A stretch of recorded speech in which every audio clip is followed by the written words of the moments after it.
ప్రార్థన చేసుకున్న తర్వాత పాఠంలోనికి పెడదామండి. యోహాను గారు రాసిన సువార్త, యోహాను గారు రాసిన సువార్త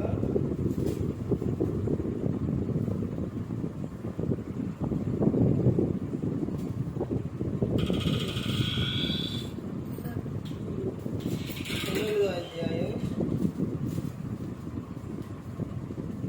11వ వచనం. అందుకు యేసు పైనుండి నీకు ఇయ్యబడి ఉంటేనే తప్ప నా మీద నీకు ఏ అధికారమును ఉండదు. అందుచేత నన్ను నీకు అప్పగించిన వానికి ఎక్కువ పాపం కలదైన ప్రార్థన చేసి. పరలోకమందున్న మా తండ్రి, పరిశుద్ధ ప్రేమ గల తండ్రి, గొప్ప తండ్రి, అయ్యా మీ ప్రియకుమారుడు యేసుక్రీస్తు ప్రభువు ద్వారా భక్తితో స్తుతులు చెల్లిస్తున్నాం. ఈ రాత్రి వేళ ప్రభు మా అందరితో మాట్లాడమని మా ప్రభు యేసుక్రీస్తు నామమున వేడుకుంటున్నాం తండ్రి. ఆమేన్. ప్రభు అయిన యేసుక్రీస్తు నామమున హృదయపూర్వకమైన దేవుని కుమారుడు యేసుక్రీస్తు ప్రభువు లోకానికి వచ్చిన తర్వాత పరలోక రాజ్యం సమీపిస్తుంది కనుక మారు మనసు పొందమని ప్రకటింప మొదలుపెట్టాడు. అంశం సర్వాధికారం కలిగిన క్రీస్తు. సర్వాధికారం కలిగిన క్రీస్తు. సర్వాధికారం అంటే అంత అధికారం అంతా ఎవరిది అని అంటే క్రీస్తుది. ఎవరిచ్చారు అంత అధికారం అని అంటే తండ్రి అయిన దేవుడు. ప్రతి ఒక్క సందర్భంలో కూడా ఎక్కడైనా కానీ యేసుక్రీస్తు ప్రభువారు తండ్రిని తక్కువ చేసి ఎక్కడా కూడా మాట్లాడాలి. తండ్రి నాకు ఏదైనా చేసింది తండ్రే, నాకు ఇచ్చింది తండ్రే, ఇదిగో నేను ఇలా చెబుతున్నాను అని అంటే అది తండ్రి చెబితేనే నేను చెబుతున్నాను. అంటే నా తండ్రి ఏ విధంగా అయితే ఉన్నాడో నేను అదే విధంగా ఉన్నానని యేసుక్రీస్తు ప్రభువారు చెప్తాడు. తండ్రి అయిన దేవుడు ఎలాంటి ఏ విధంగా ఉంటే యేసుక్రీస్తు ప్రభువారు అలా ఉన్నారు అంటే తండ్రి అయిన దేవుడు ఎంత ప్రేమగా ఎంత ఇదిగా ఉంటే యేసుక్రీస్తు ప్రభువారు ఉన్నారు. ఈ రోజున లోకంలోని తండ్రులు చూడండి ఎలాంటి స్థితిలో ఉంటారు అని అంటే తండ్రులు భయంకరమైన స్థితిలో ఉంటారు. పిల్లల పరిస్థితి ఎలా ఉంటుందో ఒకసారి ఆలోచించండి. తండ్రి దేవుని పట్ల భయం ఉండదు, భక్తి ఉండదు. పిల్లలకి ఎలా వస్తుందండి? తండ్రి తిరగటం, తాగటం, ఇష్టానుసారంగా జీవించడం. ఇంకా పిల్లలు ఎలా మంచిగా ఉంటారండి? తండ్రి అప్పులు చేయటం లేకపోతే తమ ఇష్టానుసారంగా జీవిస్తే పిల్లల పరిస్థితి ఏంటండి? బైబిల్ గ్రంథంలోని అలాంటి సందర్భాలు ఇప్పుడు చెప్పిన ఈ సందర్భాలన్నీ బైబిల్ గ్రంథంలోనే ఉన్నాయి. పాత నిబంధన కానించి కొత్త నిబంధన వరకు మొత్తం కూడా ఇప్పుడు చెప్పిన ఈ విషయాలన్నీ కూడా తండ్రి గురించి బైబిల్ గ్రంథంలో ఉన్నాయి. యేసుక్రీస్తు ప్రభువారు తండ్రి గురించి ఎంత విధంగా చెప్పుకుంటున్నారో ఒకసారి ఆలోచించండి. ఇదిగో నా తండ్రి ఈ విధంగా ఉన్నారు, నా తండ్రి ఇలా ఉన్నాడు, ఇదిగో నాకు ఇచ్చిన ఈ అధికారం ఎవరు ఇచ్చారంటే తండ్రి ఇచ్చారు. ఆ విషయం ఇక్కడ చెప్తున్నారు. యోహాను గారు రాసిన సువార్త 19వ అధ్యాయం 11వ వచనం. అందుకు యేసు పైనుండి నీకు ఇయ్యబడి ఉంటేనే తప్ప నా మీద నీకు ఏ అధికారమును ఉండదు. ఏ అధికారం కూడా ఉండదు. అంటే పైనుండి ఎవరున్నారు? పైన ఎవరున్నారంటే పైన దేవుడు యేసుక్రీస్తు ప్రభువారి గురించి చెప్పిన సందర్భాలు ఎలాంటివో తెలుసండి. ఇదిగో ఈయన నా ప్రియకుమారుడు, నేను ఈయన యందు ఆనందించుతున్నాను, ఈయన మాట వినుడి అని ఆకాశం నుండి పైనుండి ఒక స్వరం వచ్చింది. ఇక్కడ కూడా అదే చెప్తున్నారు. పైనుండి అనగా అక్కడ ఎవరున్నారు? దేవుడు. అంటే పైనుండి నీకు అధికారం ఇస్తేనే నా మీద తప్ప లేకపోతే నీకు ఏ అధికారం కూడా లేదు అని చెప్తున్నాడు. ఈ లోకంలో ఎవరికి ఏ పదవి ఇవ్వాలన్నా ఏదైనా చేయాలన్నా అది యేసుక్రీస్తు ప్రభువారికే సాధ్యం. ఒక వ్యక్తిని రక్షించాలన్నా యేసుక్రీస్తు ప్రభువారికే సాధ్యం.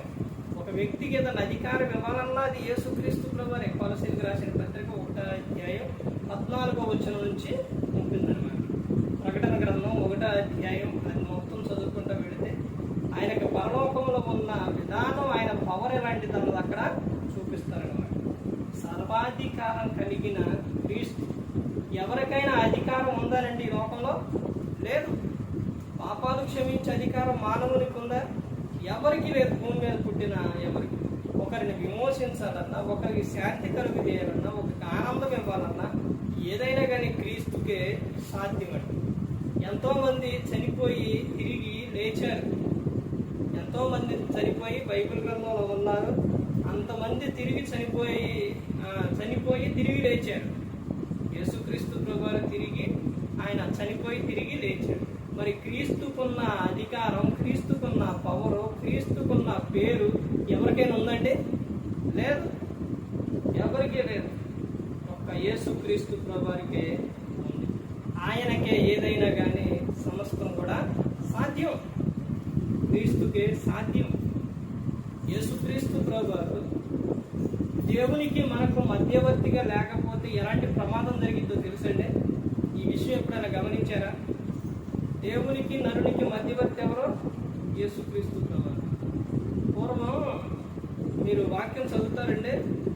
వాక్యం చదివితే పాత నిబంధన కాలంలోనే తప్పు చేసినప్పుడు ఆ రోజున ఎవరు మొరపెట్టుకునేవారంటే ప్రవక్తలు.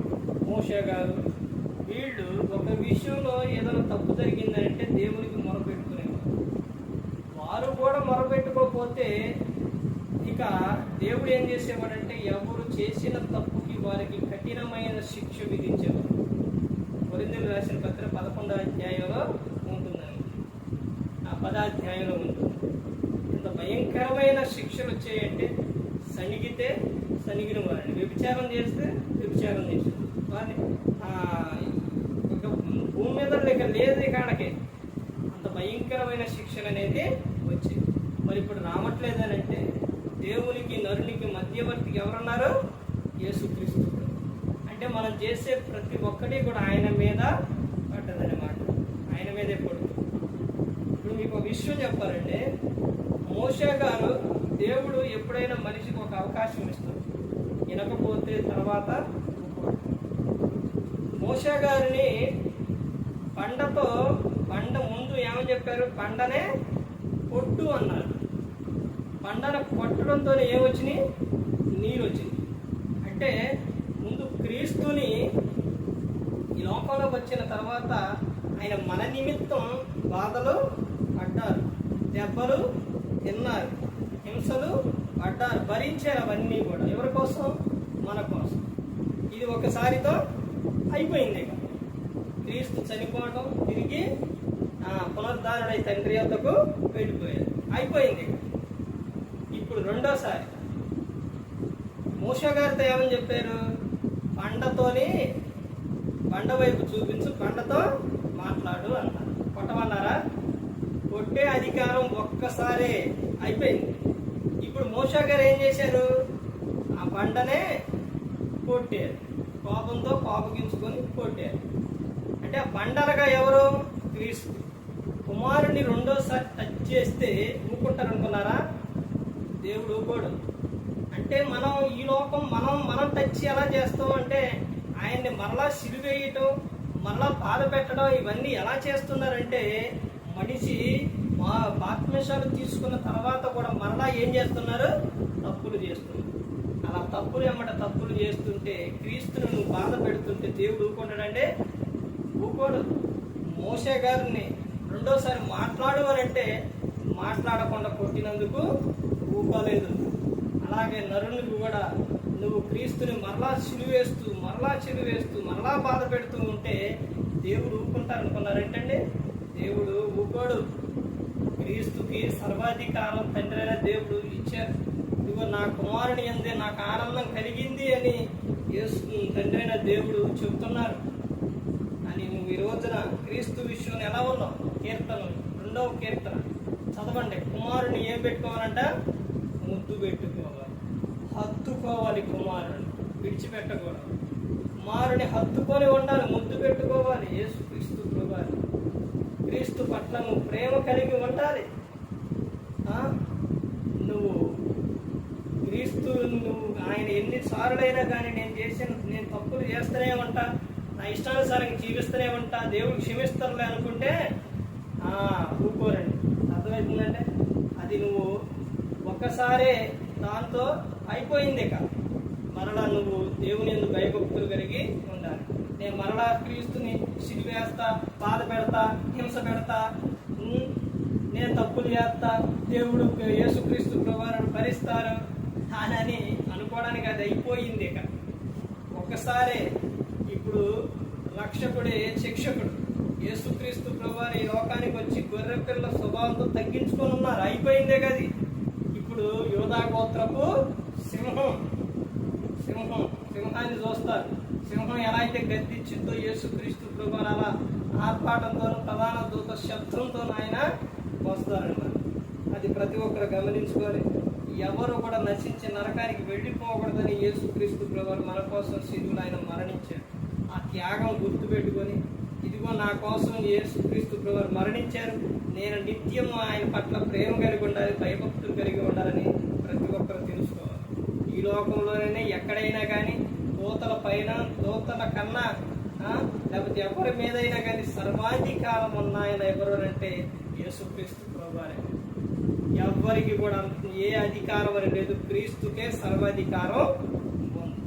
అది ప్రతి ఒక్కరు కూడా తెలుసుకోవాలి. ఇదిగో నేనే మార్గం, సత్యం, జీవం, నా ద్వారానే తండ్రి యొద్దకు వస్తారు అని చెప్పారు యేసుక్రీస్తు ప్రభువారు. అంత అధికారం ఉన్నది.